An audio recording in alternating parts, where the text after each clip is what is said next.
गुरु माँ जी, एक सबसे बड़ा सवाल ये भी है कि जो भी भक्ति में लीन होता है, जो भी भक्ति करता है, उसको दुख ज्यादा क्यों आते हैं? वो कहता है मैं सबकी पूजा कर रहा हूं, मैं नाम भी जप रहा हूं, मैं सब कुछ कर रहा हूं, मैं सुबह शाम मंदिर जा रहा हूं, मैं सेवा भी कर रहा हूं, लेकिन दुख मेरे खत्म ही नहीं हो रहे। ऐसा क्यों होता है? सत्संग में महाराज जी ने कई बार बोला है कि जब हम भक्ति के मार्ग पर जुड़ते हैं तो जितने प्रेम से हम उसकी तरफ बढ़ते हैं कि आ मुझे गले लगा ले, आ मुझे अपने प्रकाश में समा ले, उसको भी हम पे प्यार आता है। फिर उस समय सबसे पहले हमारे खाते खुलते हैं कि इस आत्मा को मेरे पास आने में वक्त कितना है, तो उस प्रोसेस को स्पीड अप किया जाता है।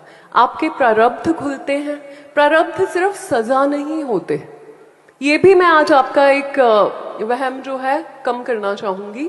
प्रारब्ध का मतलब ये नहीं होता कि आपको सिर्फ सजाएं मिलनी है।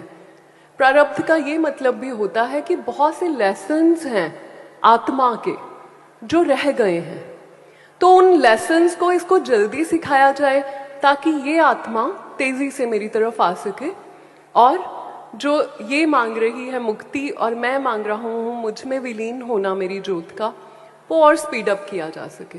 तो जब प्रारब्ध खुलते हैं, जब आपके कर्म खुलते हैं, जब आपका खाता खुलता है, तो नेचुरली वो चीजें आपको और एम्पलीफाई होके और बड़ी होके सामने से मिलती हैं। तो आपको लगता है कि मुझे दुख आ रहे हैं, परंतु अगर आप बिगर पिक्चर देखें, अगर आप परमात्मा की सोच से चले, तो आपके हिसाब किताब फटाफट से क्लीन किए जा रहे होते हैं। और बकायदा आपकी पीठ के पीछे उस समय किसी ना किसी शक्ति का हाथ भी रहेगा। आपको लगेगा कि मैं टूट गया, मैं बिखर गया, मैं अंधेरे में चला गया, लेकिन सच्चाई ये है कि कुम्हार का वो हाथ आपके पीछे रहेगा।